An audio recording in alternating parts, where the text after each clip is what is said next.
माथनाथ श्री गुरुचरण बिनवऊं सिद्ध गणेश, बरनऊं साईं बिसद जस, सुमिरत मिटहि कलेश। चरण कमल महि शरण दो, बाबा साईं नाथ, भक्त बछल कुरना यतन, मैं सब भांति अनाथ।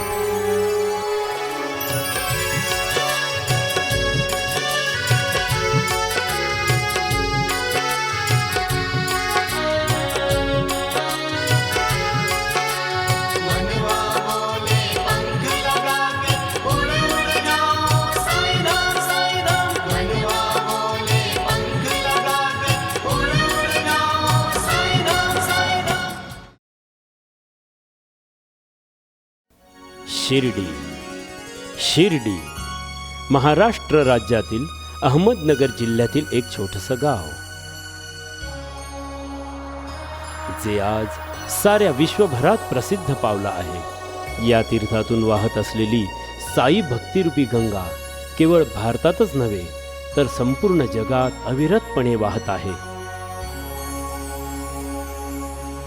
बाबांच्या आगमनाने शिर्डीच्या मातीचा आणि वातावरणाचा जणू काही कायापालटच झाला। शिर्डीच्या कणाकणात श्री साईबाबांचा दिव्य गंध व्यापून उरलाय।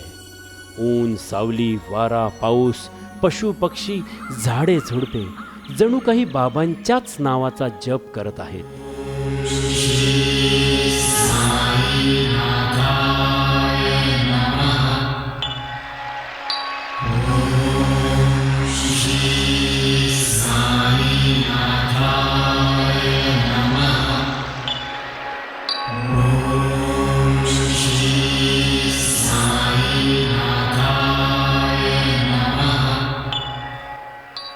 साईबाबांचं पहिलं वचन आहे, शिर्डीस ज्याचे लागतील पाय, टळती अपाय सर्व त्याचे।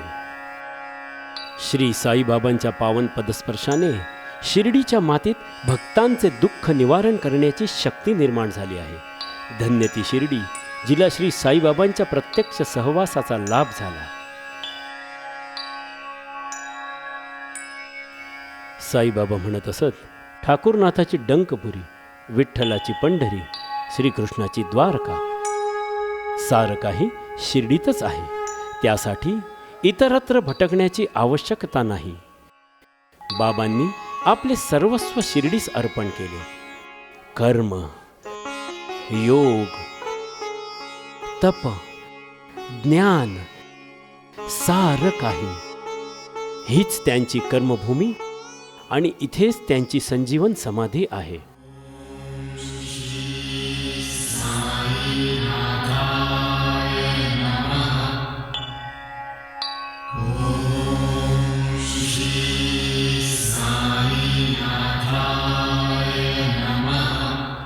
साईबाबांचं वचन आहे, जया मनी जैसा भाव, तया तैसा अनुभव।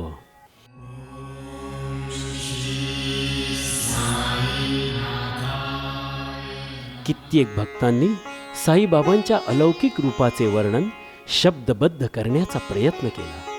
कोणी त्यांना श्रीरामाचे, तर कोणी साक्षात शंकराचे अवतार मानतात। कोणी म्हणतं साईबाबा मुस्लिम फकीर आहेत, तर कोणी त्यांना अवलिया, तर कोणी कबीर। भक्तांना बाबांमध्ये दत्तगुरु, राम, विठ्ठल, हनुमान आदी देवतांचे दर्शन घडले।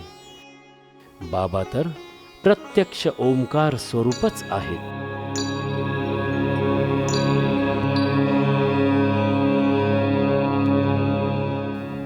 सत्य स्वरूप ओंकार, ज्यात ब्रह्मा, विष्णू, महेश आदी साऱ्या देवतांसह संपूर्ण चराचरातील प्राण्यांचे अस्तित्व सामावलेले आहे। जे होते, जे झाले आणि जे होणार ते सारं काही ओंकार स्वरूपच आहे। काळावर ज्याची सत्ता आहे तो ओंकारच। ओम म्हणजे साई, साई हेच भूत, वर्तमान आणि भविष्य। साई सत्य आहे, अनंत आहे, अपार आहे, परब्रह्म आहे। प्रेम, दया, करुणा यांचा अगाध आणि गहन सागर म्हणजेच साई। शिर्डीच्या कणाकणात बाबांची उपस्थिती जाणवते. साई म्हणजे शिर्डी आणि शिर्डी म्हणजेच साई.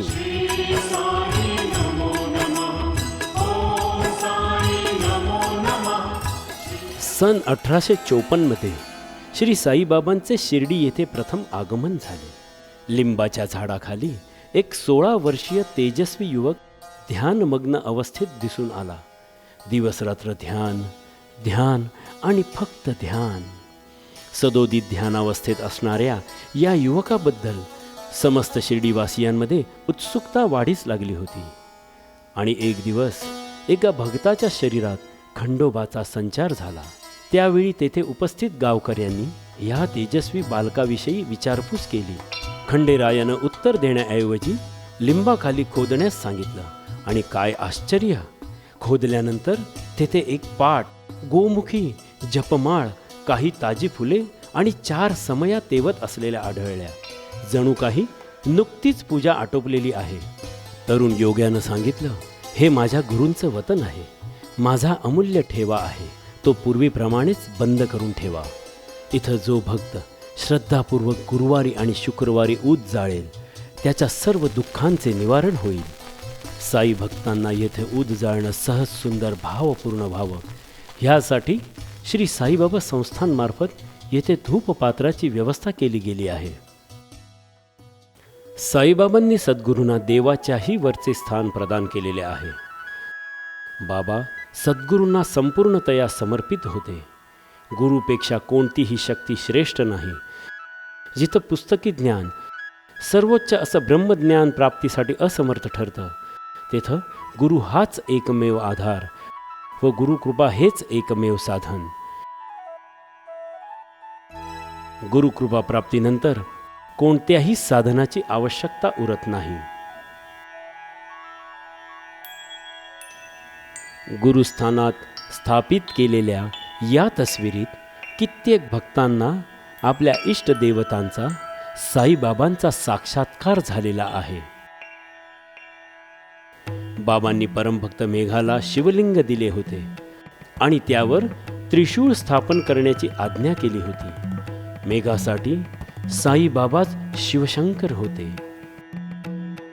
1912 साली मेघास देवाज्ञा झाली. त्या प्रसंगाची आठवण म्हणून शिवलिंगाची स्थापना येथे केली गेली आहे. सुरुवातीच्या काळात बाबा सतत ह्या लिंबाखाली बसून असत.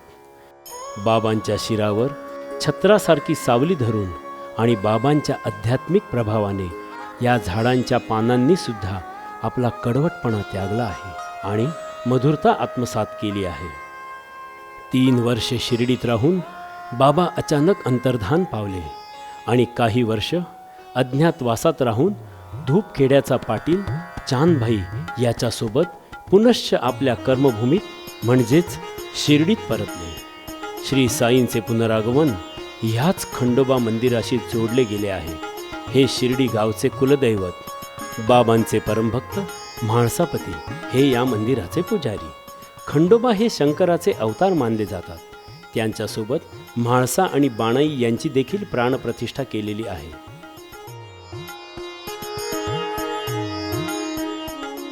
या मंदिराच्या प्रांगणात एक प्राचीन वटवृक्ष आहे.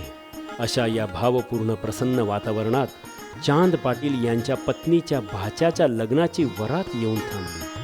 तरुण फकीराला बैलगाडीतून उतरताना पाहताच मंदिराचे पुजारी म्हाळसापती यांच्या मुखातून या साई हे उद्गार बाहेर पडले आणि हेच नाव बाबांनी शेवटपर्यंत धारण केलं. साई अर्थात साक्षात ईश्वर. साई म्हणजे परमात्मा. साई म्हणजे परमेश्वर स्वामी. एका दिव्य अशा ब्राह्ममुहूर्तावर म्हाळसापतींच्या मुखातून निघालेले हे नाम पुढे चालून लाखो करोडो भक्तांच्या उद्धाराचे अमोघ साधन बनले. साई या महामंत्राच्या उच्चारणाने मानवी जीवन सफल होते. परमसुख प्राप्तीचा हा एकमेव सुखद आणि सुगम मार्ग आहे. केवळ साई साई या उच्चारणाने समस्त पापांचा नाश होतो. परमानंद प्राप्तीचा हा सोपा मार्ग आहे. बाबा वरातीबरोबर शिर्डीत आले. वरात लग्न आटोपून सुखा समाधानाने स्वगृही परतली. परंतु बाबा शिर्डीतच राहिले, अखेरपर्यंत, ब्रह्मानंदी लीन होईपर्यंत.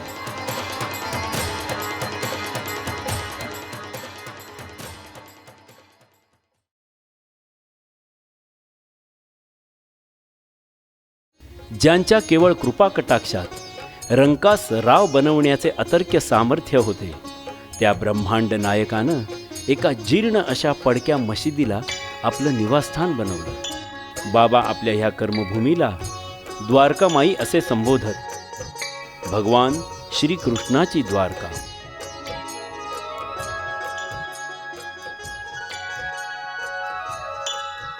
बाबांची ही द्वारकामाई सर्व धर्मीयांचे आश्रयस्थान होते.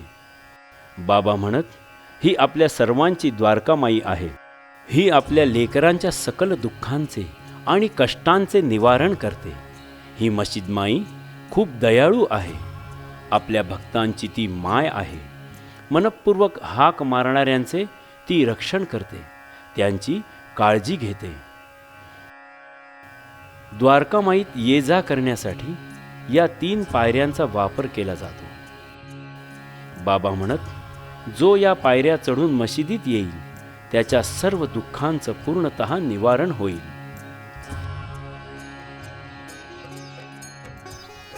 बाबांच्या जीवनातील सगळ्यात महत्त्वपूर्ण आणि अलौकिक घटना, जिच्यामुळे बाबांना भक्तांनी देवत्व बहाल केले.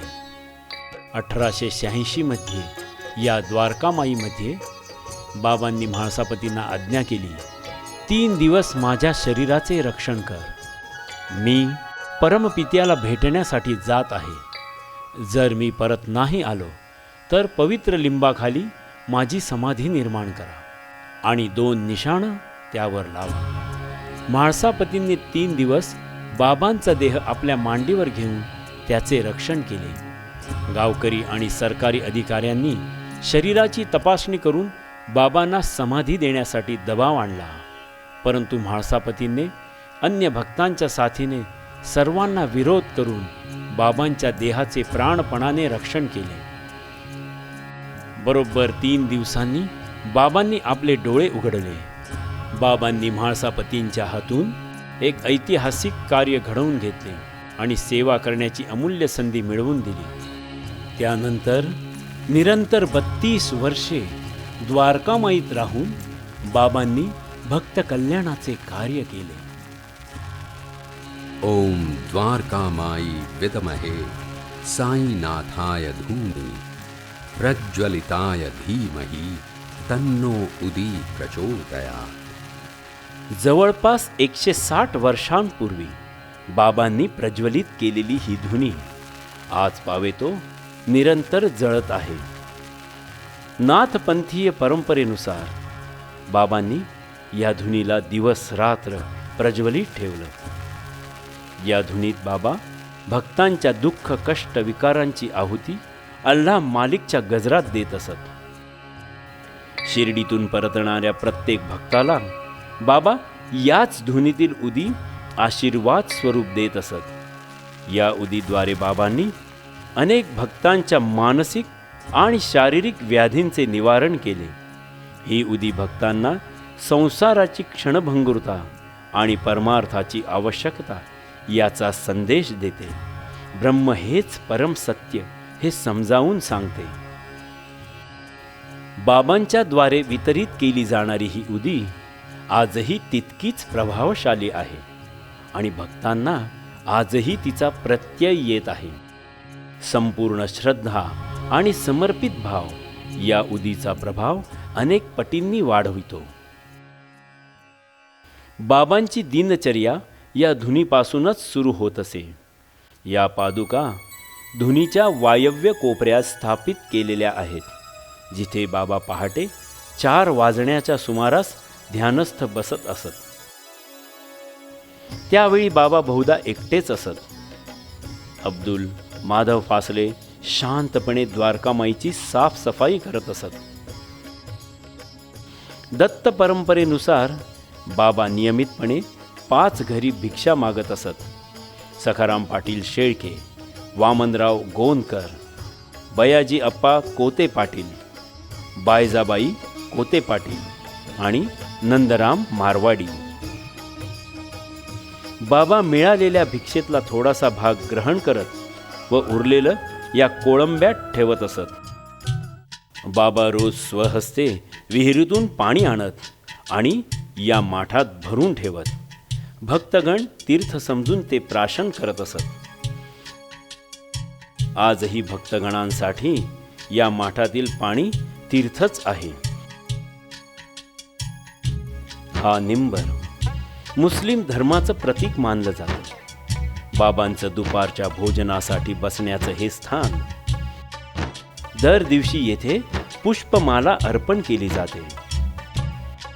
बाबांना दिवे पेटवून आरास करण्याची फार आवड होती. बाबा द्वारकामाईमध्ये दिवे लावून तिला रात्रभर उजळवून टाकत असत. ही समई गेल्या अनेक वर्षापासून येथे शांतपणे तेवत उभी आहे. या समईतील तेलामध्ये भक्तांच्या दुःख निवारण करण्याची अमोघ शक्ती आहे. हे बाबांचे आवडते जाते. या जात्याच्या भक्ती आणि कर्मरूपी 2 तळ्या. जात्याचा दांडा म्हणजे ज्ञान. या जात्यात बाबा गहू दळत असत आणि त्याद्वारे भक्तांच्या पापांचं भरडून पीठ करत असत. समाधिस्थ होऊन बाबा आजही हे कार्य अप्रत्यक्षरित्या परंतु परिणामकारकरित्या करत आहेत. बाळाजी पाटील नेवासकर बाबांचे परम भक्त. ते तन मन आणि धनाने बाबांची निष्काम सेवा करत असत. बाळाजी आपल्या शेतात पिकणारे सारे धान्य बाबांसमोर आणून ठेवत व बाबा जे परत देतील त्यात आपल्या कुटुंबाचा उदरनिर्वाह करत असत. हा क्रम त्यांच्या हयातीपर्यंत सुरू होता. नंतर त्यांच्या सुपुत्रानेही तो सुरू ठेवला. त्याची आठवण म्हणून हे गव्हाचं पोतं फार पूर्वीपासून येथे ठेवलं जात आहे. दर रामनवमीला संस्थांतर्फे ते बदलले जाते. हे तैलचित्र सुप्रसिद्ध चित्रकार श्यामराव जयकर यांनी जवळपास 1911 मध्ये साई भक्त मोरेश्वर प्रधान यांच्या आग्रहाखातर बनविले होते. हे चित्र बाबांच्या आशीर्वादाने बनले आहे. या चित्राचे भक्तांना अनेक अनुभव आहेत. याच जागेवर बाबा जास्त करून बसत असत. इथेच बसून बाबा भक्तांची परीक्षा घेण्यासाठी व त्यांची संसारातील आसक्ती दूर करण्यासाठी दक्षिणा मागत असत आणि ती सगळीच्या सगळी भक्तांना गोरगरिबांना वाटून देत असत. पूर्ण विरक्त बाबा दर दिवशी अशी जवळपास 300 ते 1000 रुपये दक्षिणा वाटत असत आणि संध्याकाळी पूर्णतः निर्धन बनून जात. फकीरी अव्वल बादशाही या उक्तीप्रमाणे. शिर्डीत येणारा प्रत्येक भक्त बाबांची अनुमती घेतल्याशिवाय परतत नसे. बाबांची आज्ञारूपी उदी व आशीर्वाद घेऊनच स्वगृहीचा प्रवास सुरू करत असे. आज सुद्धा या तैलचित्राकडून आज्ञा घेऊन भक्त परतीचा प्रवास सुरू करतात.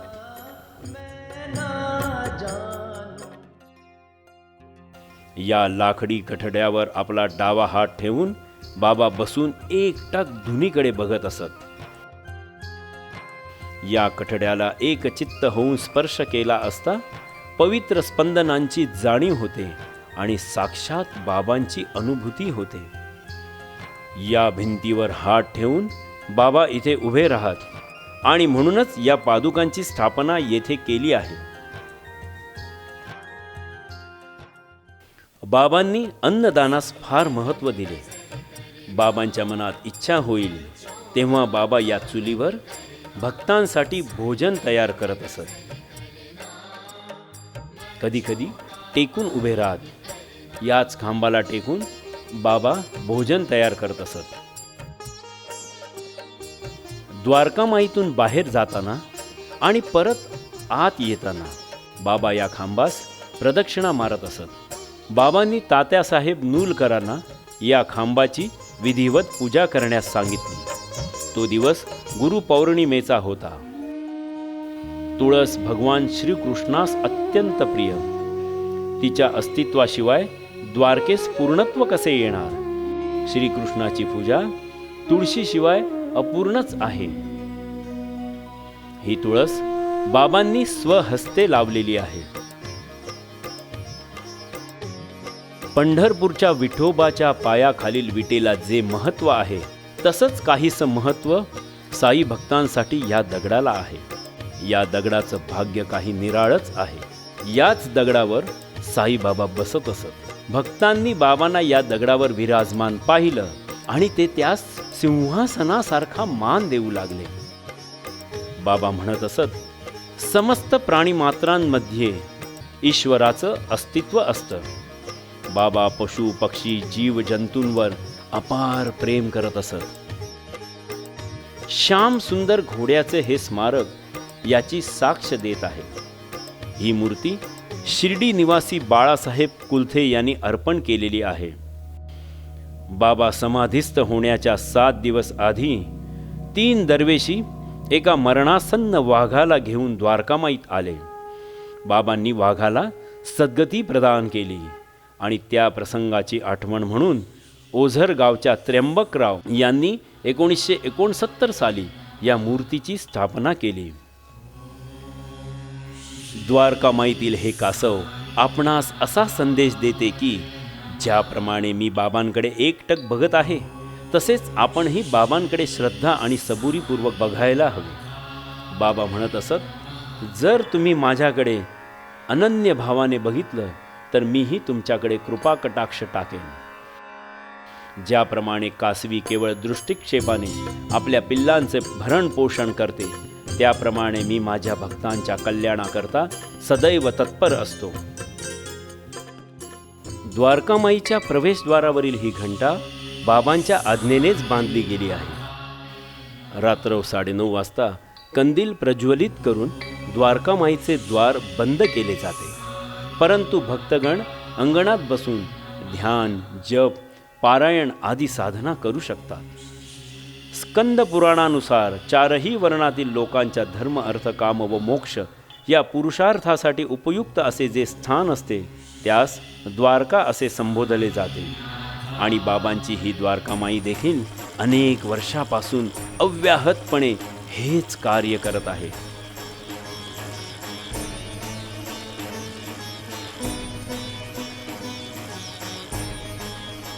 याच द्वारकामाईत बाबांनी पाण्याने दिवे पेटविले होते आणि पटकीसारखी महामारी जात्यात भरडून टाकली होती. 60 वर्ष द्वारकामाईत राहून बाबांनी मानवतेची सेवा केली आणि आजही करत आहेत. न जाणो कित्येक भक्तांना शारीरिक व्याधीपासून बाबांनी मुक्त केले. त्यांच्या मरगळलेल्या जीवनात संजीवनी फुंकली, नवीन दिशा दाखवली. आणि याच पवित्र अशा जागी बाबांनी 15 ऑक्टोबर 1918 रोजी दसऱ्याच्या शुभ मुहूर्तावर आपल्या नश्वर देहाचा त्याग केला. बाबा समाधीमध्ये लीन झाले.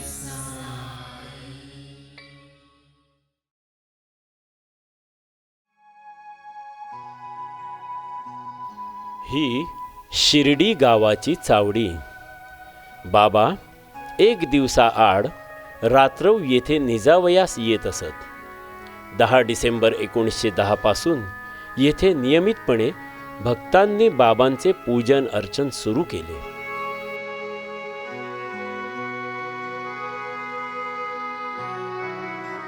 चावडी ही जीर्ण वास्तू होती. बाबांचे भक्त लक्ष्मण दामोदर चिंचणकर हे 1800 रुपये दक्षिणा बाबांस देण्यास उत्सुक होते, परंतु बाबांनी त्यास नकार दिला. तेव्हा काकासाहेब दीक्षित यांनी त्या पैशानं चावडीचा जीर्णोद्धार करावा अशी कल्पना मांडली आणि बाबांनी त्यास सहमती दर्शवून सांगितलं, या चावडीस अण्णा आणि त्यांच्या सौभाग्यवती लक्ष्मीबाई यांचे नाव द्या. अशा रीतीने चावडीचे श्री साईबाबांची लक्ष्मी दामोदर बाबरे चिंचणकर चावडी 1859 असे नामकरण झाले. शेजारती व काकड आरतीच्या वेळेस बाबा येथे बसत असत. ज्या जागी हे चित्र ठेवले आहे तीच बाबांची निजावयाची जागा. हे चित्र बाबांच्या वेळेपासूनचे आहे. हेच चित्र सजवून पालखीत ठेवून गुरुवार व उत्सवाच्या दिवशी मिरविले जाते.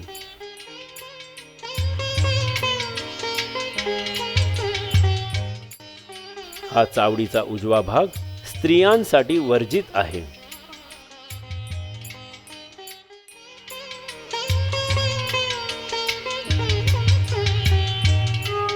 ज्या रात्री बाबा चावडीत विश्रामासाठी जात त्या दिवशी सायंकाळपासूनच भक्त तयारीला लागत. कोणी तोरणं बांधत तर कोणी दिवे पेटवत, कोणी रथ सजवत तर कोणी श्याम सुंदर घोड्यास सजवत. तात्या पाटील बाबांना हाताला धरून उठवत.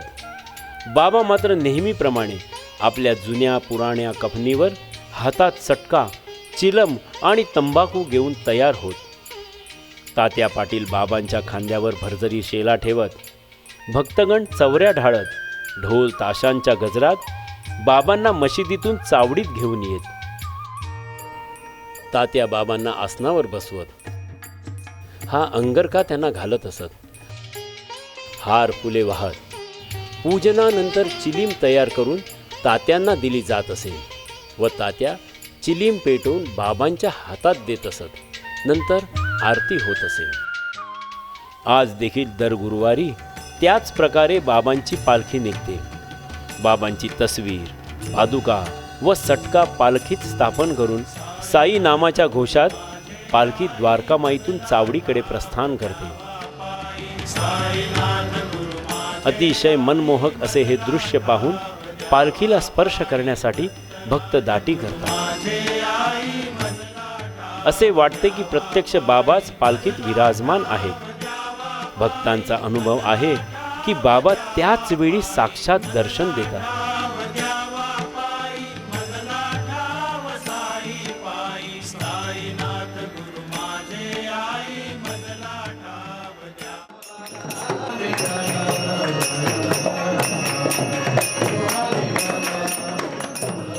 चावडीमध्ये आरतीनंतर बाबांना चिलीम अर्पण करतात.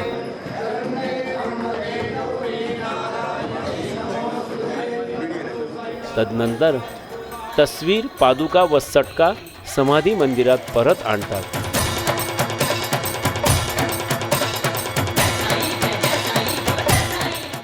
आणि शुक्रवारच्या मंगल आरतीनंतर तस्वीर मंदिरातून चावडीत आणली जाते.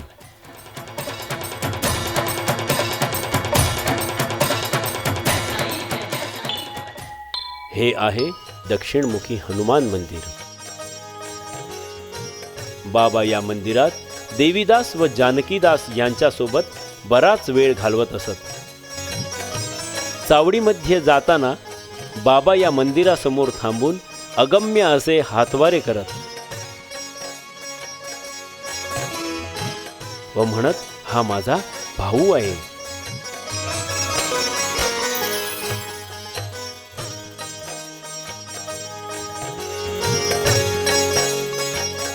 तीन ग्रामदेवतांची मंदिरे. गणपती मंदिर, शनी मंदिर,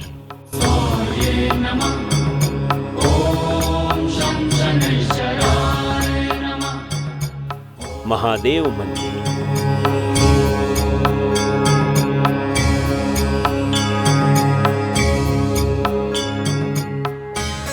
बाबांनी तात्या पाटील यांच्या हस्ते या तीनही मंदिराचा जीर्णोद्धार करून घेतला.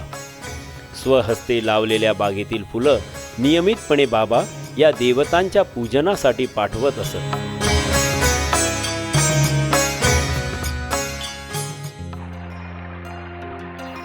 गावाच्या सीमेवर वाहणारा नाला लेंडी नाला म्हणून संबोधला जात होता. त्याच्या आसपासच्या परिसरात बाबांनी मोठ्या कष्टानं बाग फुलवली होती. तीच ही लेंडी बाग. बाबा रोज 2-3 वेळेस येथे येत. फक्त अब्दुल बाबांसोबत लेंडी बागेत जात असे. इतर कोणालाही आत जाण्यास परवानगी नसे. बाकी भक्तगण बाहेरच उभे राहून बाबांच्या परतण्याची वाट पाहत असत. ही विहीर बाबांनी भक्तांच्या सहाय्याने बांधली होती. बाबांच्या कृपेने या विहिरीला भरपूर गोडे पाणी लागले. बाबा या विहिरीजवळ स्नान करत असत. बाबांच्या पवित्र शरीरावरून वाहणाऱ्या पाण्यात अनन्यसाधारण अशी रोग निवारण शक्ती होती. या पाण्याद्वारे ताप आदी रोगांचे सहज निवारण होत असे.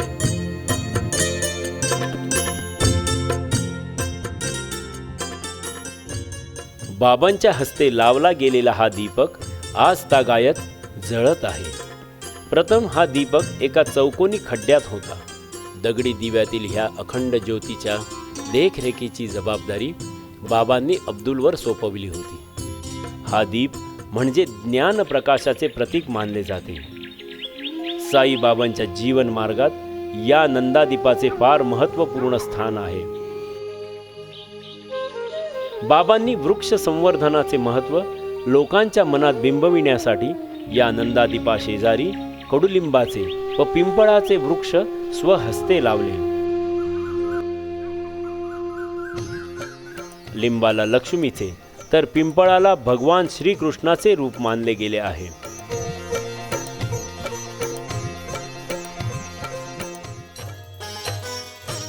नंदादीपासमोर दत्तगुरूंचे मंदिर आहे. हे मंदिर 1976 साली बांधले गेले. या मंदिरास प्रदक्षिणा घातल्यास मनोवांछित फलप्राप्ती होते अशी भक्तांची श्रद्धा आहे.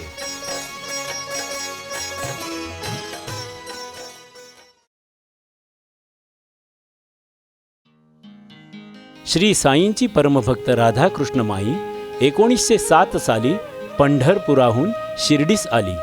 माईने साई भक्तीला एक वेगळेच रूप दिले. त्यांना असे वाटे की बाबांचे पूजन अर्चन पंढरपूरच्या विठ्ठला समान धूमधडाक्यात व्हावे.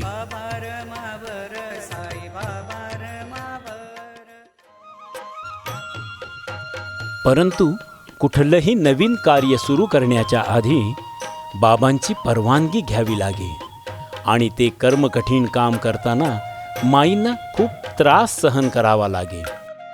बाबा या थाटमाटापासून सदैव दूर राहत. ते माईंशी फार कठोरपणे वागत. माईंच्या कुशलतापूर्वक वागण्यामुळेच चावडी समारंभ, नियमित आरती, रामनवमी, नामसप्ताह, गोपाळकाला आदी उत्सवास सुरुवात झाली. हळूहळू शिर्डीस संस्थानाचे रूप प्राप्त झाले व उत्पन्नही वाढू लागले. जरीचा शेला, खुर्ची, चांदीचे सिंहासन, श्यामसुंदर घोडा, पालखी, रथ, झुंबर, छत्री, चौऱ्या, रेशमी पडदे, चोपदारांचे पोशाख आदी. परंतु बाबा या साऱ्यापासून दूर राहत. ना कधी बाबा खुर्चीवर बसले, ना पालखीत, ना कधी रथात. बाबा या सर्व गोष्टींकडे तटस्थ वृत्तीने पाहत असत. या सर्व वस्तू आज संस्थानने म्युझियममध्ये सुरक्षित ठेवल्या आहेत. तसे शिर्डीत सारेच उत्सव साजरे होतात. परंतु रामनवमी, गुरुपौर्णिमा आणि दसरा हे उत्सव धूमधडाक्यात साजरे केले जातात. उत्सवाचा आदला दिवस आणि नंतरचा दिवस असे 3 दिवस उत्सव साजरा केला जातो. पहिल्या दिवशी काकड आरतीनंतर बाबांची तस्वीर, पोथी आणि वीणा मिरवणुकीद्वारे समाधी मंदिरातून द्वारकामाईत घेऊन येतात. छोट्या आरतीनंतर पारायण सुरू होते. रात्र 9:15 वाजता गावातून वाजत गाजत पालखी मिरवणूक काढली जाते. द्वारकामाईचे दरवाजे रात्रभर उघडे असतात. दुसऱ्या दिवशी म्हणजेच उत्सवाच्या मुख्य दिवशी पारायणाची सांगता होते. बाबांची तस्वीर, पोथी आणि वीणा भजन कीर्तन करत समाधी मंदिरात आणली जाते. रात्र 9:15 वाजता गावातून रथाची मिरवणूक निघते. या दिवशी शेजारती होत नाही. मंदिर रात्रभर दर्शनासाठी उघडे राहते. तिसऱ्या दिवशी काकड आरती होत नाही. काल्याच्या कीर्तनाने उत्सवाची सांगता केली जाते.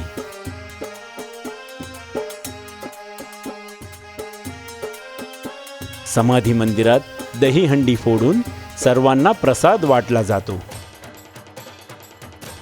रामनवमीच्या दिवशी पूजनानंतर गव्हाचं पोतं मिरवणुकीद्वारे द्वारकामाईत आणले जाते.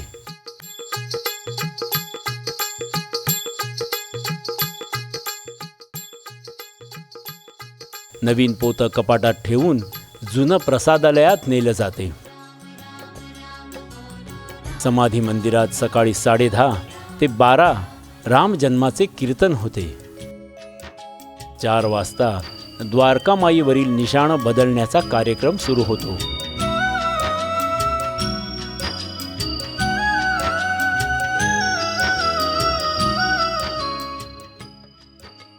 परंपरेनुसार रासने व निमोणकरांकडून आलेली निशाणं मिरवून आणून फडकवली जातात.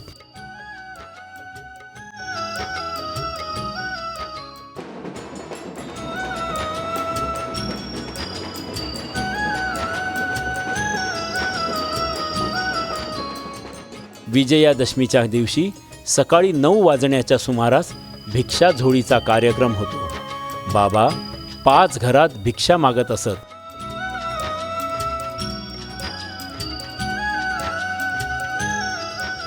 त्याचं स्मरण म्हणून भक्तांद्वारे भिक्षाझोळी घेऊन भिक्षा मागितली जाते.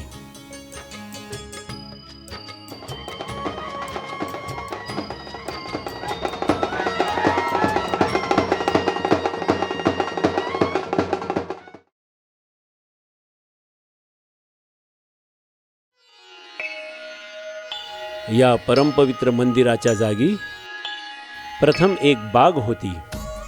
बाबा स्वहस्ते रोपं लावत व त्यांना पाणी देऊन त्यांची देखभाल करत. याच जागेवर बाबांनी नागपूरच्या प्रसिद्ध बापूसाहेब बुटीद्वारे आपल्या समाधी मंदिराचे निर्माण करून घेतले.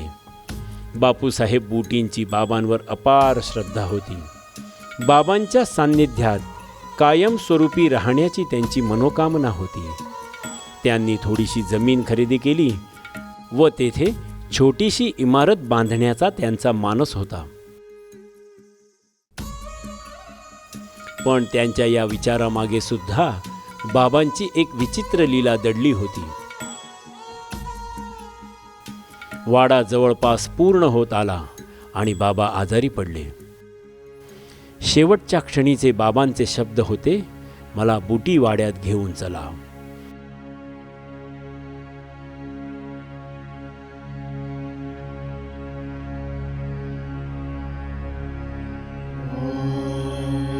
जेथे सर्वप्रथम श्रीकृष्णाची मूर्ती स्थापन करण्याचा मानस होता, त्याच जागी बाबांचा देह समाधीमध्ये लीन झाला आणि बुटीवाडा साई समाधी मंदिर बनला.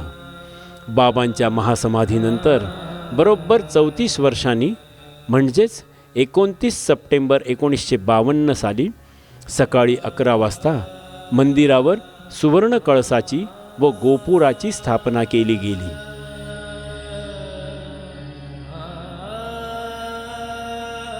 7 ऑक्टोबर 1954 दसऱ्याच्या सुमुहूर्तावर मुंबईच्या बाळाजी वसंत तालीम यांनी घडविलेल्या या संगमरवरी मूर्तीची स्थापना आणि प्राणप्रतिष्ठा स्वामी साई शरणानंद यांच्या हस्ते करण्यात आली. त्याआधी येथे बाबांचे कृष्णधवल छायाचित्र ठेवले होते. बाबांचे भक्तांना वचन आहे, माझ्या समाधीची जो पायरी चढेल, दुःख ते हरेल सर्व त्याचे. जरी हे शरीर गेलो मी टाकून, तरी मी धावेन भक्तांसाठी. आज बाबा आपल्यात सशरीर नाहीत, परंतु समाधीवर डोके ठेवल्यावर बाबा आपल्या आसपासच आहेत याची जाणीव होते. फक्त श्रद्धेने हाक मारणे जरुरी आहे. बाबा म्हणत असत, माझा भक्त 7 समुद्रापार असला तरी मी त्याला दोऱ्याने बांधलेल्या पक्षाप्रमाणे खेचून आणेन.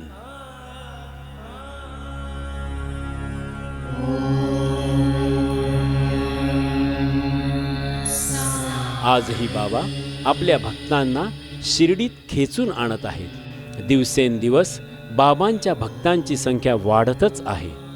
बाबांच्या दरबारात कोणताही भेदभाव नाही. सर्व धर्म जाती पंथांचे या दरबारी स्वागतच आहे. सबका मालिक एक हाच बाबांचा मूल मंत्र. आपण सारी त्या ईश्वराचीच लेकरे आहोत.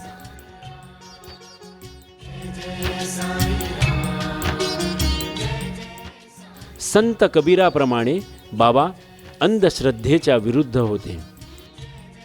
बाबांनी सर्वश्रेष्ठ मानवता धर्माचाच पुरस्कार केला आणि मानव कल्याणालाच आपलं कर्म बनवलं. बाबांचा मूलमंत्र त्यांच्या या आगळ्या वेगळ्या कृत्यातूनच दृष्टीगोचर होतो. इथे बाबांची मूर्ती व समाधी तमाम साई भक्तांचं श्रद्धास्थान बनलं आहे. सर्व जाती धर्माचे लोक येथे श्रद्धापूर्वक नतमस्तक होतात. आज बाबा सिंहासनावर बसून येणाऱ्या प्रत्येक भक्ताची हाक ऐकत आहे आणि त्याला उत्तरही देत आहे.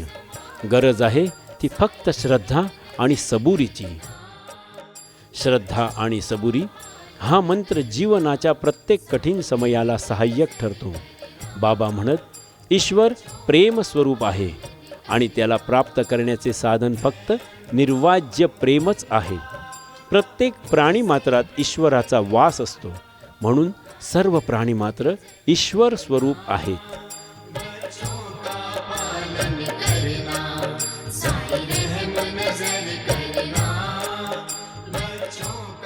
बाबांनी दाखविलेल्या मार्गावर श्रद्धा सबुरीपूर्वक वाटचाल केल्यास आपल्याला भगवंताची प्राप्ती होते, म्हणजेच सद्गुरु कृपा प्राप्त होते आणि सद्गुरु कृपेने अंतिम ध्येय प्राप्त होते. साई भक्तांसाठी शिर्डी हेच चारधाम, शिर्डी हेच पंढरपूर, तिरुपती, काशी आणि काबा. साई बाबाच राम, कृष्ण, अल्लाह, येशू आणि नानक. साई बाबा आजही आपल्या भक्तांच्या सोबतच आहेत.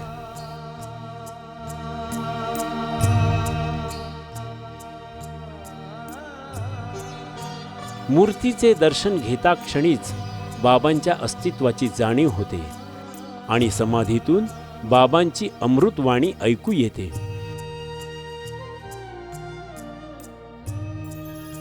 जरी हे शरीर गेलो मी टाकून, तरी मी धावेन भक्तांसाठी. माझी हाडे समाधीतून तुमच्याशी बोलतील. माझा जो जाहला काया वाचा मने, तयाचा मेरुणी सर्व काळ.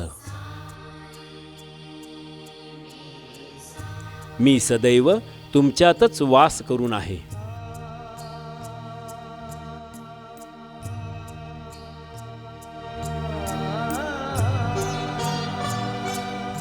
साई अजरामर आहे, चिरंतन सत्य आहे. साई संपूर्ण चराचरात व्याप्त आहे.